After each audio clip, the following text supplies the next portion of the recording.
ইমাম তাফতাজিন রহমতুল্লাহ আলাই তিনি এমন একজন ব্যক্তি ছিলেন যিনি বাল্যকালে মাদ্রাসাতে পড়া না দেওয়া দিতে না পারার কারণে অনেক শিক্ষকের কাছ থেকে তিনি বকাঝকা শুনতেন। এই ছিল ইমাম তাফতাজিন রহমতুল্লাহ আলাই। কওমি ঘরোয়া যারা পড়াশোনা করে অনেক আলেম ওলামা তার নাম শুনে থাকবেন ইমাম তাফতাজিন রহমতুল্লাহ আলাই। ইমাম তাফতাজিন রহমতুল্লাহ আলাই যখন মাদ্রাসাতে পড়তেন ছোটবেলা, তো তার শিক্ষক মণ্ডলী যখন দেখতো সে ঠিকমতো পড়া দিতে পারতেছে না, মাদ্রাসায় সবক সবক দিতে পারতেছে না, তো তার এক শিক্ষক তাকে বলছিল যে তাফতাজানি তুমি একটা কাজ করো, তুমি পড়াশোনা যতটুকু করেছো, তুমি এলেম যতটুকু করেছো, দ্যাটস না ফাইন, তুমি চেষ্টা করো, পাশাপাশি তুমি একটা চাকরি ব্যবসা করো, তোমার দ্বারা হয়তো বা আর এলেম কালাম হবে না। এরকম একটা মন্তব্যের শিকার হয়েছিল ইমাম তাফতাজানি। ইমাম তাফতাজানি রহমতুল্লাহ আলাই তার ওস্তাদের কাছ থেকে দোয়া চাইলেন যে হুজুর আপনি আমার জন্য দোয়া করেন এবং আপনি আমাকে একটা দিন সময় দেন। দেখেন, আপনি চাইলে নিজেকে একদিনে পরিবর্তন করতে পারেন। ইমাম তাফতাজিন রহমতুল্লাহ আলাইহির জীবনে সেই ঘটনাটাই ঘটেছে, আমি সেটাই বলতে যাচ্ছি। ইমাম তাফতাজিন রহমতুল্লাহ আলাইহি সে এমন একজন ব্যক্তি ছিলেন যে ওনার জমানায় যখন কোনো ছাত্র বা কোনো ছেলে মেয়ে যদি পড়াশোনা খুব ভালো না পারতো বা কোনো শিক্ষকের কাছে পড়া দিতে না পারতো, তো কোনো শিক্ষক ছাত্রকে এই কথা বলতো না যে তুমি নির্বোধ, তুমি মূর্খ, তুমি কিচ্ছু পালো না, তুমি কিছু জানো না, এই কথা বলতো না। বলতো তুমি কি তাফতাজানি হয়ে গেছো। মানে তিনি এতটা অজ্ঞ ছিলেন, তিনি কোনো পড়া মনে রাখতে পারতেন না, এমন একটা তার অবস্থা ছিল। তো একদিন ইমাম তাফতাজিন রহমতুল্লাহ আলাই সে তার ঘরে দরজা জানালা সব বন্ধ করে পাক পবিত্র হয়ে উঁচু করে দুরাকাত নফল নামাজ তিনি আদায় করেন। নফল নামাজ আদায় করার পরে তিনি আল্লাহর কাছে দোয়া করেন যে আল্লাহ তুমি আমার ইলম শক্তি বৃদ্ধি করে দাও, আমার স্মৃতিশক্তি তুমি বৃদ্ধি করে দাও, হ্যাঁ, আমার স্মৃতিশক্তি তুমি বৃদ্ধি করে দাও, আমার জেহেন তুমি করে দাও। এই দোয়া তিনি আল্লাহ তাআলার কাছে করতেছেন যে আল্লাহ আমি তোমার কিতাব বুঝতে চাই, তোমার রসুলের হাদিসগুলো বুঝতে চাই, তোমার রসুলের সুন্নাহগুলো আদায় করতে চাই। এরকম সে আল্লাহর কাছে ফরিয়াদ করতেছে। তো নামাজ শেষে মোনাজাত করে অনেক কান্নাকাটি করতেছে, মোনাজাতের সময় আল্লাহর কাছে অনেক কিছু চাইছে। তো মোনাজাত শেষ করার পরে যখন সে কিতাবপত্র নিয়ে আর কি স্টাডি করা শুরু করবে, পড়া শুরু করবে, ঠিক সেই মুহূর্তে কে যেন তার ঘরে দরজা নক করতেছে। সুবহানাল্লাহ। আসলে ঘরে যে দরজা নক করতেছে এটা আর কেউ নয়, আমাদের নবী করিম সাল্লাল্লাহু আলাইহি সাল্লাম স্বয়ং তিনি দরজা নক করতেছে। তো ইমাম তাফতাজিনী রহমতুল্লাহ আলাইহি সে বলল যে কে কে, তো বাহির থেকে সালাম আসছে, আসসালামু আলাইকুম তাফতাজানি। তো তাফতাজিনী রহমতুল্লাহ আলাইহি বলতে উত্তর দিচ্ছে ওয়ালাইকুম আসসালাম, আপনি কে। তো বাহির থেকে আওয়াজ আসতেছে তাফতাজানি চল আমরা একটু জমিনে বিচরণ করি। আল্লাহ পাক রব্বুল আলামিন কোরআনের মধ্যে বলছে তোমরা জমিনে বিচরণ করো, কারণ জমিনে বিচরণ করে আল্লাহ পাক রব্বুল আলামিন জ্ঞান বাড়ায় দেয়।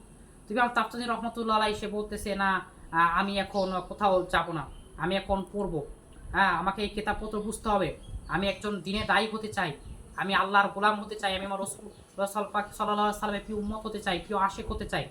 আমাকে এখন কোথাও এখন ঘোরাঘুরির মধ্যে আমাকে থাকলে চলবে না, কারণ ইমাম তাফতাজিনী রহমতুল্লাহ তখন কিতাবপত্র নিয়ে ব্যস্ত। তো ঠিক সেই মুহূর্তে বাহির থেকে আওয়াজ আসছে, তুই কি রওজা মুবারকের মালিক, দোজাহানের বাদশাহ নবী মুহাম্মদ সাল্লাল্লাহু আলাইহি সাল্লামের সাথে দেখা করতে চাস না। এই কথা শোনার সাথে সাথে ইমাম তাফতাজিনী রহমতুল্লাহ আলাই সে তার কিতাবপত্র রেখে তার মাথার পাগড়ি করে সে একটা দৌড় দিল। একটা দৌড় দিয়ে ঘরে দরজা খুলে দেখে ইমাম ইমাম তাফতাজিনী রহমতুল্লাহ দরজা খুলে দেখে স্বয়ং রসুল পাক সাল্লাল্লাহু আলাইহি সাল্লাম তার নিকট হাজির। সুবহানাল্লাহ।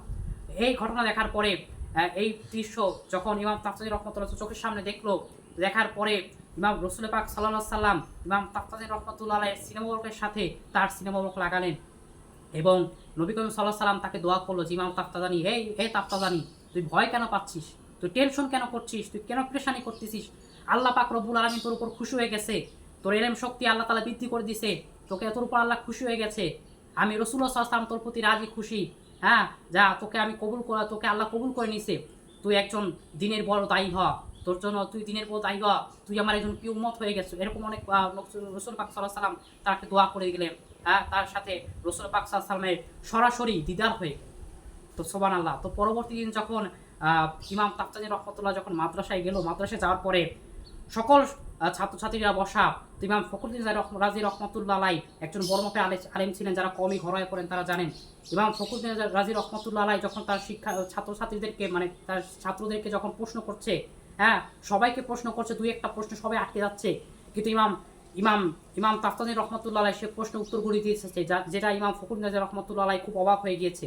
তো ইমাম ফখরুদ্দিন রাজি রহমতুল্লাহ আলাই যখন তাফতাজানিকে প্রশ্ন করছে, সাপ যেমনিভাবে ছবল মারে, ইমাম তাফতাজিনী রহমতুল্লাহ একটা প্রশ্ন করে ভাবে ছবল মারতেছে, সব প্রশ্ন উত্তর করে দিয়ে যাচ্ছে।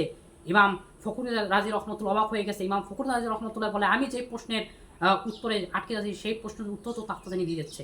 যখন সকল ছাত্ররা মাদ্রাসা থেকে চলে গেল, তো তাফতাজানিকে ডেকে বললো যে, তাফতাজানি, তুমি তো গতকালকেও নির্বোধ ছিলে, মূর্খ ছিলে, আজকে একদিনে তো উন্নতি, আজকে একটা প্রশ্ন বাদ যাচ্ছে না, সব প্রশ্ন উত্তর দিয়ে দিচ্ছিস কিভাবে?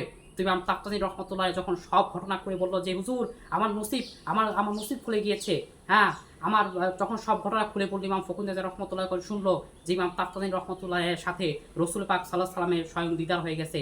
তো এইটা শোনার পরে ইমাম ফখরুল রহমতুল্লাহের চোখ থেকে পানি পড়ে গেছে এবং বললো যে, তাফতাজানি বাবা, তোকে আমি কত বকাঝকা করছি, কত মন্দ করছি, আজকে বন্ধু বলেছি, আজকে আমার আফসোস হচ্ছে যে আজকে যদি তুই তাফতাজানি না হয়, তুই যদি মূর্খ না হয়, যে আমি ফখরুদ্দিন রাজি মূর্খ হতাম, তাহলে বা আমার বলা হয়তো বা ভালো কিছু ঘটতে পারত। তো আজকের এই ঘটনা থেকে শিক্ষা, হচ্ছে এই, ইমাম ফখরুদ্দিন রাজি রহমতুল্লাহ আলাই ওই জমানার একজন এমন একজন ছাত্র ছিলেন যিনি মাদ্রাসার সবচেয়ে খারাপ স্টুডেন্ট ছিলেন। তিনি কোনো পড়া মনে রাখতে পারতেন না, কিন্তু আল্লাহ তাকে কবুল করছে, সে ওই জমানার অনেক বড় আলেম হয়ে গেছে। আজকে তার অনেক কিতাবপত্র, অনেক বইপত্র আলেম ওলামা পড়েন। ইমাম তাফতাজানি রহমতুল্লাহ লিখিত অনেক বই রয়েছে, যে বইয়ের মাধ্যমে নাস্তিকদের বিষ দাঁতকে ভেঙে দেওয়া হয়। তিনি এমন একজন ইমাম তাফতাজানি রহমতুল্লাহ আলাই, নামটা অনেকের কাছে পরিচিত একটা নাম। তো আজকে এই ঘটনা থেকে শিক্ষা হচ্ছে এই ইমাম তাফতাজানি রহমতুল্লাহ আলাই, আজকালকে অনেক আমরা মানুষ হাল ছেড়ে দেই যে আমার দ্বারা হবে না, অনেক শিক্ষার্থীরা হাল ছেড়ে আমি পারবো না, আমার দ্বারা করতে হবে না।